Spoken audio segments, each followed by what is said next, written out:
الصبح بدا من طلعته. حضرت خدیجۃ الکبریٰ رضی اللہ تعالیٰ عنہ فرماتی ہیں کہ بڑا پیار کیا نبی پاک علیہ السلام نے حضرت فاطمہ سے. چھوٹی تھی نا. ادھر حضرت عائشہ صدیقہ کہتی ہیں کہ نبی پاک نے بڑی محبت فرمائی. مشکات میں حدیث ہے, کسی نے حضرت فاطمہ الزہرا حضرت عائشہ صدیقہ سے پوچھا, سچے باپ کی سچی بیٹی, صدیق کی بیٹی صدیقہ. کسی نے پوچھا کہ عائشہ حضور علیہ السلام کو سب سے زیادہ محبت کس سے تھی؟ تو حضرت عائشہ فرمانے لگی پوچھنے والی بات ہی کوئی نہیں, حضور سب سے زیادہ سیدہ فاطمہ سے پیار کرتے تھے. تو کہا پھر یہ بتائیں کہ مردوں میں حضور کو سب سے زیادہ پیار کس سے تھا؟ فرمایا یہ بھی پوچھنے والی کوئی بات نہیں, فاطمہ کے شوہر مولا علی سے. یہ حضرت عائشہ صدیقہ بیان کرتی ہیں ان کے شوہر سے. اب لوگ نا ترازو لے کے بیٹھے رہتے ہیں اور تولتے رہتے ہیں. پیر سید فیض الحسن شاہ صاحب آلو مہاروی رحمت اللہ علیہ, ان کے پاس بھی ایک بندہ چلا گیا تو اس نے کہا جی بتائیں حضرت عائشہ افضل ہے کہ حضرت فاطمہ؟ تو آپ فرمانے لگے تجھے یہ سوال ہی نہیں کرنا چاہیے تھا, اس لیے کہ تیرے اور میرے پاس کوئی ترازو موجود ہے. اس نے کہا جی نہیں آپ بتائیں, بتانا پڑے گا. آپ فرمانے لگے نہیں بتاتا. کہنے لگا نہیں بتائیں. فرمانے لگے چل میں ایک بات بتا دیتا ہوں, فیصلہ گھر جا کے کر لینا. اس نے کہا بتائیں. آپ فرمانے لگے کہ عائشہ بیٹی ہے ابو بکر صدیق کی اور فاطمہ بیٹی ہے نبی پاک کی. تو فرمانے لگے کہ ابو بکر کی جو بیٹی ہے نا وہ نبی پاک کی بیٹی سے افضل نہیں ہو سکتی. اور پھر فرمانے لگے کہ فاطمہ زوجہ ہے مولا علی کی اور عائشہ زوجہ ہے مصطفیٰ کریم کی. تو فرمانے لگے جو علی کی بیوی ہے وہ نبی کی بیوی سے افضل نہیں ہو سکتی. تو وہ کہنے لگا جی نتیجہ کیا ہے؟ فرمایا گھر جا کے نکال لینا. نتیجہ تو گھر جا کے نکال, یہاں ترازو پکڑ کے نہ بیٹھ. ہاں جو حضرت عائشہ نے کہا اس پر غور کر. حضرت عائشہ خود گواہی دیتی سب سے زیادہ حضور حضرت فاطمہ سے پیار کرتے. چھوٹی عمر تھی تو جناب خدیجہ, ذرا انداز دیکھیے گا بیٹی کی محبت کا. حضرت خدیجہ فرماتی ہیں حضور جب گھر آتے نا تو دروازے پہ کھڑے ہو کے اونچی آواز میں فرماتے السلام علیکم. کہتے ہیں حضور نہ سلام لیتے, میں جواب دیتی اپنے گھر حضور آئے ہیں پر نبی پاک دروازے پہ کھڑے ہیں.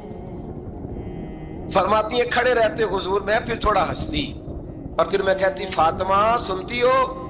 اماں جی سنتی ہوں. فرمایا تمہارے ابا آ گئے ہیں دروازے پہ. تو فرماتی ہیں جناب فاطمہ وہاں سے دوڑ کے آتی اور رسول کریم کا دروازہ کھولتی, پھر نبی پاک کو انگلی سے پکڑ کے اندر لاتی. فرماتی ہیں جب تک وہ جاتی نہیں اللہ کے رسول دروازے پہ کھڑے رہتے. وہ انگلی پکڑ کے لاتی, پھر رسول کریم انہیں گود میں بٹھا لیتے. فرماتے ہیں وہ چھوٹی چھوٹی باتیں پوچھتی اور حضور ان کے بڑے بڑے جواب دیتے. وہ چھوٹی چھوٹی باتیں, بچپن کی ایک بات لکھی ہے ہمارے محدثین نے. ایک دن چھوٹی عمر میں, بالکل چھوٹی عمر میں حضرت فاطمہ نے پوچھا یا رسول اللہ میں اپنے رب کو کب دیکھوں گی؟ اللہ اکبر, عمر چھوٹی اور بات بڑی کر دی, میں کب دیکھوں گی؟ تو حضور نے فرمایا فاطمہ بڑی جلدی. رب کریم تمہیں جنت میں لے جائے گا اور ساری جنتی عورتوں کی سردار بنائے گا اور پھر میرا رب تجھے اپنا دیدار بھی کرائے گا. تو جناب فاطمہ الزہرا رضی اللہ تعالیٰ عنہ چھوٹی چھوٹی باتیں کرتی ہیں. حضرت خدیجہ کہتی ہیں جب چلی جاتے نا حضور تو میں پھر بلاتی, میں کہتی ادھر آنا فاطمہ, کیا باتیں کر رہی تھی اپنے ابا سے؟ تو کہتی پھر وہ مجھے بتاتی بھی اور راضی بھی ہوتی. یہ سلسلہ آخر تک چلا. یہ حضرت فاطمہ سے راز کی باتیں کرنا حضور کا آخر تک چلا. بخاری مسلم میں حدیث, وہاں راوی حضرت خدیجہ ہے, یہاں راوی حضرت عائشہ صدیقہ ہے. جناب عائشہ صدیقہ کہتی ہیں حضور کے وصال ظاہری سے کچھ دن پہلے خود نبی کریم علیہ السلام نے حضرت فاطمہ الزہرا کو بلایا اور جب وہ آئیں تو کہتی ہیں ان کو میں نے آتے دیکھا تو میں نے پھر حضور کو ان کے استقبال کے لیے کھڑے ہوتے بھی دیکھا. پھر حضور نے ان کا ماتھا چوما, جہاں بیٹھے تھے وہاں بٹھایا, پہلو میں بیٹھ گئے اور فرماتی ہیں پھر باپ بیٹی باتیں کرنے لگے. میں کوئی چیز بنا رہی تھی تو جناب عائشہ کہتی ہے میں نے دیکھا کہ حضور نے ان کے کان میں کوئی بات کہی تو جناب فاطمہ رونے لگ گئی. پھر حضور نے کان میں کچھ کہا تو وہ مسکرانے لگی. کہتی ہے حضور وہ بات کر کے تشریف لے گئے, فاطمہ ابھی بیٹھی تھی, میں آئی, میں نے آ کے کہا کہ فاطمہ بتاؤ. نبی کریم